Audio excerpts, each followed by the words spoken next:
Here at NAB 2011, we're showing our recent release of Media Composer, which is version 5.5.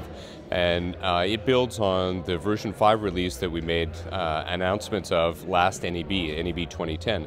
And it was really the beginning of a new era of Media Composer where we had much more open piece of software that could use third-party hardware for monitoring. That was the Matrox MX02 Mini.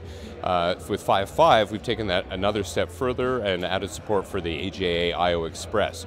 So that's a great popular video interface that people are using with not only Media Composer now, but also with Final Cut systems. So we're making it easier and easier for people who are using Final Cut to add Media Composer to their existing systems.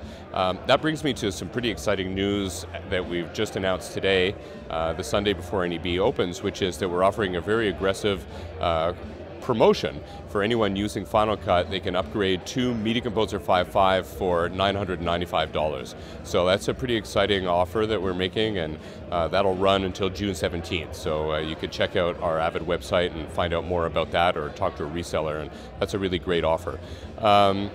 Another thing that was in 5.5 that's pretty exciting, because we're really talking a lot about openness, productivity, collaboration. Those are the things that we're really working on with the Media Composer line. So openness, I already talked about using third-party hardware. Another thing that we talked about is Yukon, which is this great protocol for external controllers. And last year we announced the acquisition of Euphonics, and now with version 5.5 you can use what is called the Avid Artist series of external controllers to operate Media Composer as well as Pro Tools. And these devices actually work with a bunch of third-party apps, also including Final Cut. So very open system that Avid is offering with a bunch of different parts that work not only with Media Composer and Pro Tools, but other tools as well. So these controllers are outboard. You can actually control the transport inside of Media Composer, as well as effects and audio and all this kind of stuff. So really give you a nice tactile control for your Media Composer system. I think a really important element in 5.5 is also Phrase Find. And Phrase Find is a really cool option, which is, I think, going to change the way people approach their editing work. And I'll tell you a little bit about it. You're familiar with ScriptSync. Obviously, the Cinema Editors Group are using that, and Editors Guild. Everyone working in feature films knows about ScriptSync because of the great productivity that it provides. Well, people were using ScriptSync to just do the phonetic searching. They were using it to find keywords. Well, we've split out that function from ScriptSync and built it right into the Find tool of Media Composer. So you're now able to enter a keyword with text. Say, for instance, look for the word Obama, and anywhere in your clip that word comes up, in your bins, it'll come up, and you can immediately start editing with that. So you can think of the applications, for highlight reels, for reality TV, for any kind of unscripted content like a documentary. Save you having to transcribe all that material. You can quickly and easily just find words. Hey, didn't that guy say, salad bowl on day 2 of the shoot? Well, I don't know. Look for salad bowl, and there that clip comes up. So we're demonstrating that on the booth with a cool at our demo pod, and some of those demos are going to be streamed online, so you can see those as well. So that's some of the stuff in our shipping release. But of course, it wouldn't be NAB if we weren't showing some new things as well.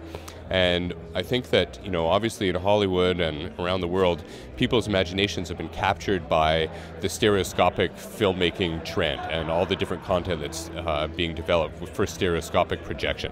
So with Media Composer, starting with version 3.5, we had stereo editing capabilities in Media Composer, and we're demonstrating some great new technology that we're working on to take those tools even further.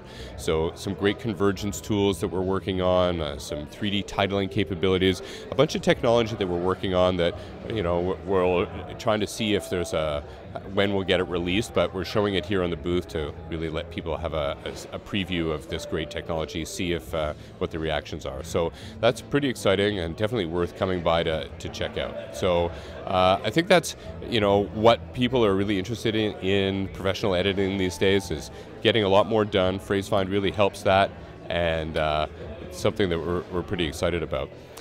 Other news that we have at the show that is related to some of the other areas that Avid serves includes our Interplay customers who are working with bigger systems with a lot of interconnected clients, and some of our news customers as well. So we have some new releases that were talked about here today at the press conference, and one of those is Interplay Central, and that leverages some of the cloud editing technology that we were showcasing a year ago here at NAB. And this is really interesting. It's letting people access their content through a web browser or a mobile device and really be able to, as a journalist or as a producer or director, access a common set of tools and be able to work with all your material on these different interfaces. So it's very interesting technology and being shown in the booth, and it's some pretty exciting stuff. We also have some nice new packages for sports broadcasting and production, something that we're calling in-game, and it's a great package of tools, solutions, all the support and different software elements that are needed to put together a nice little broadcast package for sports production, and that's something worth checking out, as well as our News Vision package, which is similar. It's got journalistic tools, the editing software that you need, plus all the support and services all wrapped up together. So some pretty nice announcements addressing the multiple industries and segments that Avid serves. And you know, as our CEO was saying today, and Krista Hagen, our VP of Products, it's really about what the customers want and making our products as open and powerful and productive as they can be.